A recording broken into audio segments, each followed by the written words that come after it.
Sveiki! Šiandien kartu panagrinėsime vieną labai galingą ir seną vilties viziją. Tai idėja, kuri, patikėkite, savo jėgos neprarado per ištisus šimtmečius. Pažiūrėkime, kągi ji gali pasakyti mums šiandien. Na ir pradėkime nuo klausimo, kuris iš pirmo žvilgsnio gali pasirodyti keistas, gal net neįmanomas, bet būtent jis ir atveria visos šios temos esmę. Štai ir atsakymo pradžia. Poetiška eilutė iš pranašo Izaijo knygos. Ji piešia tiesiog neįtikėtiną vaizdą. Gyvybė, kuri prasikala iš to, kas atrodė visiškai mirę. Būtent čia ir yra mūsų istorijos atspirties taškas. Gerai, tad nerkime giliau.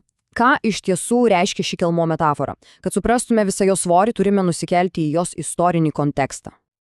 Tik pabandykime įsivaizduoti. Karaliaus Dovydo dinastija. Kadase ji buvo galinga, kaip didelis klestintis medis. Bet po šimtmečių netikusių valdovų iš jos liko tik kelmas. Atrodė, kad tas didelis pažadas apie taikę teisingą karalystę tiesiog dingo, buvo visiškai prarastas. Bet ir čia yra visas grožis. Būtent iš šitos atrodytų beviltiškos situacijos pranašas Izaijas pateikia absoliučiai stulbinančią viziją.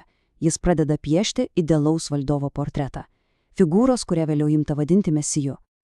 Ir štai čia labai svarbu stabtelėti. Žodis mesijas ne visada reiškia tai, ką galbūt manome šiandien. Iš pradžių tai tebuvo titulas, reiškiantis pateptasis, ir jis buvo taikomas bet kuriam karaliui. Bet žinote, laikui bėgant jis virto didžiulės vilties simboliu, idealaus karaliaus laukimu. Tai kuogi tas idealus karalius būtų toks kitoks? Pranašystė sako, kad jis bus kupinas Dievo dvasios. Ir ta dvasia pasireiškia per šias 7 ypatingas dovanas, kurios, tiesiog apibrėžia jo charakterį, nuo išminties iki vidinio tvirtumo. Ir žinote, norisi iškart atkreipti dėmesį į šią frazę viešpaties baimė. Jis skamba gal kiek gąsdinančiai ar ne, bet iš tiesų čia kalbama ne apie siaubą ar baimę. Tai labiau pagarba, pasitikėjimas ir troškimas gyventi harmonijoje su Dievo valia, panašiai kaip vaiko pagarba mylimam tėvui. Ir štai kaip pasireiškia jo teisingumas praktikoje. Tai tiesiog apverčia viską, ką esame įpratę matyti. Šis karalius nespręs pagal išorę ar pagal paskalas. Vietoj to jis visada gins silpnuosius ir nuolankiusius. Tai teisingumas, kuris mato kur kas giliau nei paviršių. Gerai, bet kas nutiktų, jei toks teisingumas imtų ir išplistų po visą pasaulį? Izaijo vizija tęsiasi ir piešia mums radikaliai taikų pasaulį. Pasaulį, kuriame viskas atrodo apsiverčia aukštyn kojomis. Tik įsiklausykite. Pranašas piešia pasaulį, kuriame pamatiniai gamtos dėsniai tiesiog nebegalioja. Vilkas gyvena kartu su avinėliu, plėšrūnas ir auka staiga tampa draugais. Ir tai dar ne viskas. Leopardas guli šalia ožiuko. Šie vaizdai vienas po kito piešia paveikslą, kuris mūsų pasaulyje atrodo, tiesiog neįmanomas, tobulos harmonijos paveikslą. Aišku, turbūt visi suprantame, kad tai nėra tiesiog pasaka apie gyvūnus. Tai neįtikėtinai galinga metafora.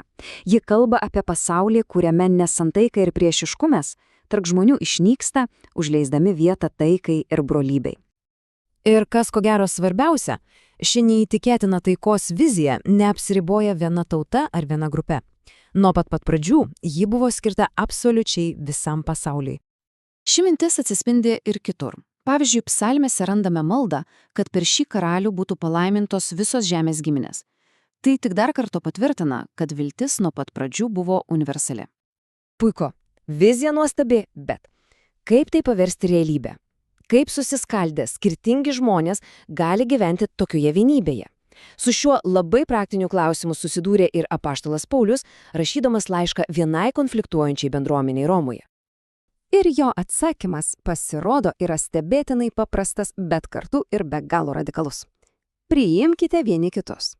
Tai buvo kvietimas tiesti tiltus per labai gilius kultūrinius ir religinius skirtumus, kurie skaldė tuometinę bendruomenę. Praeina šimtmečiai. Ir tada dykumoje pasigirsta naujas, galingas balsas. Balsas, kuris skelbia, kad laukimas baigėsi, kad ši sena svajonė tuoj taps realybė. Ir tas balsas tai Jonas Krikštytojas. Jis pasirodo Judėjos dykumoje kaip tikras šauklis kviečiantis visus ruoštis. Jis yra lūžio taškas, žmogus, kuris skelbia, kad ilgametė laukimo era eina į pabaigą. O jo žinutė tiesi, aštri, be jokių pagražinimų. Atsiverskite, nes prisiartino dangaus karalystė. Kitaip tariant, keiskitės dabar, nedelsdami, Nes tai, ko laukite šimtmečius, jau čia pat, prie durų. Jonas labai aiškiai pabrėžia, kad jo paties vaidmuo yra ribotas.